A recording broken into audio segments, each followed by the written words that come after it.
नमस्कार दोस्तों। Bihar DElEd entrance 2024 में 24 अप्रैल को एग्ज़ाम हुआ था।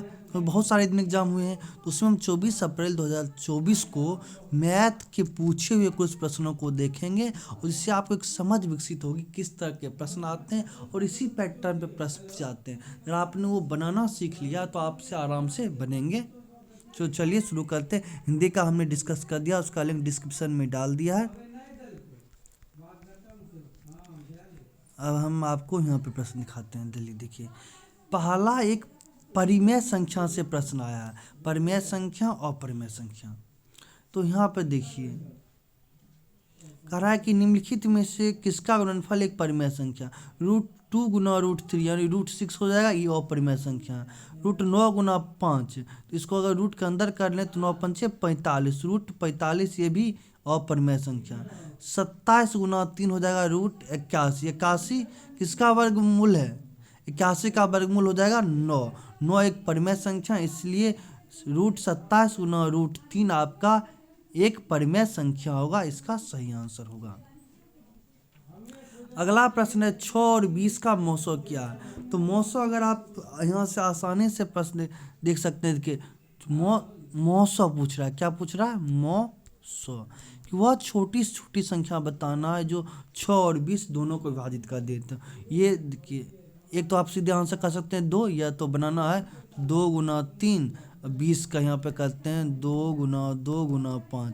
ये कॉमन फैक्टर आया 2, इसलिए इसका मौसो 2 हो जाएगा। अगर आपसे लॉसो पूछता 6 और 20 का लॉसो, तब यहाँ पे इसका लॉसो आ जाता आपको 60। क्या आता? 60 लॉसो आ जाता। अगला प्रश्न है यदि संख्या 9, 1, 8, 7, 6 y 2, 8 से पूर्णतः विभाज्य है तो y के स्थान पे सबसे छोटी पूर्ण संख्या होगी। तो आपको विभाज्यता के नियम हर हाल में पढ़ लेने हैं। विभाज्यता के नियम हर हाल में आपको पढ़ लेने हैं। 2 से, 3 से, 4 से, 5 से, 6 से, 7 से, 7 नहीं है, 8 है, 9 है, 10 है, 11, ये आपको आना चाहिए। तो देखिए, अगर 2 से पूछे, 2 से विभाज्यता का नियम पूछा जाता तो अंतिम संख्या अगर 2 से विभाजित होती तो, अगर 4 से विभाज्यता का नियम पूछा जाता है तो किसी संख्या के अंतिम 2 अंक 4 से विभाजित होते हैं तो वह संख्या भी पूरी तरीके से 4 से विभाजित होती है। 8 से पूछा जाता है कि 2 पर पावर 3, तो अगर कोई संख्या अंतिम 3 अंक, उसके अंतिम 3 अंक 8 से विभाजित हों तो वह संख्या 8 से विभाजित होगी।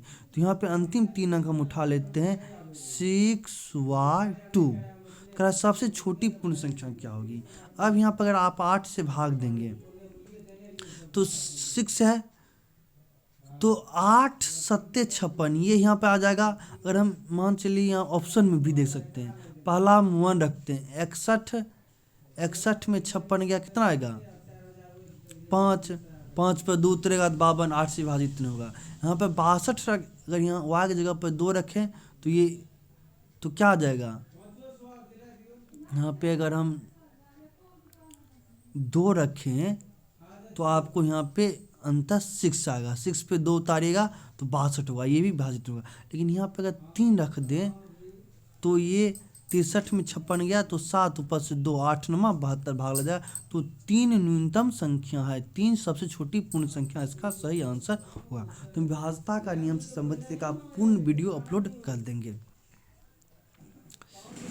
यहाँ पे अगला प्रश्न है c का मान जिसके लिए समीकरण युग्म cx - y 2 और 6x - 2y 3 के अपरिमित रूप से कई समाधान होंगे। तो इसका सिंपल सा हमने वीडियो लेक्चर भी अपलोड कर दिया।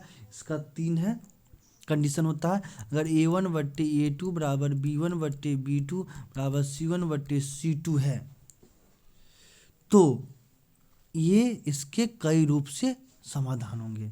तो यहाँ पर हम a1/a2 करके बैठाते हैं। यहाँ पे पहला है x के बगल में c है तो c, यहाँ पे x के बगल में 6 है, यहाँ पे -1/-2, यहाँ पे है 2, यहाँ पे है 3। तो लेकिन देखिए ये कंडीशन यहाँ पे फुलफिल हो ही नहीं रहा है, इसलिए इसका कोई मूल हो ही नहीं। यहाँ पे c का कोई कंडीशन का सवाल ही नहीं उठता है। ये दोनों बराबर है ही नहीं, इसलिए इसका कोई मूल नहीं होगा, आगे कैलकुलेशन करने की जरूरत है ही नहीं। अगला प्रश्न है रैखिक समीकरणों का एक युग्म जिसका अद्वितीय हल x बराबर 2 y बराबर -3 है। तो इसमें एक सिंपल सा किसी समीकरण में x की जगह हम x बराबर 2 y बराबर -3 रखेंगे तो वो 0 हो जाएगा। तो यहाँ पर चेक करते हैं, पहला ऑप्शन भाई हिसाब से x प्लस वाई बराबर -1 है, तो यहाँ पर x की जगह 2 रख दिए, y की जगह प्लस -3 रख दिए, बराबर कितना आएगा 2 - 3 गया तो -1, ये तो ये वाला सही है।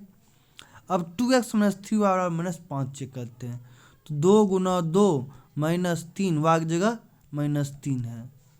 तो अब यहाँ पर 2 दूनी 4 माइनस प्लस 9 4 13, यहाँ पर -5, इसलिए पहला ऑप्शन खत्म।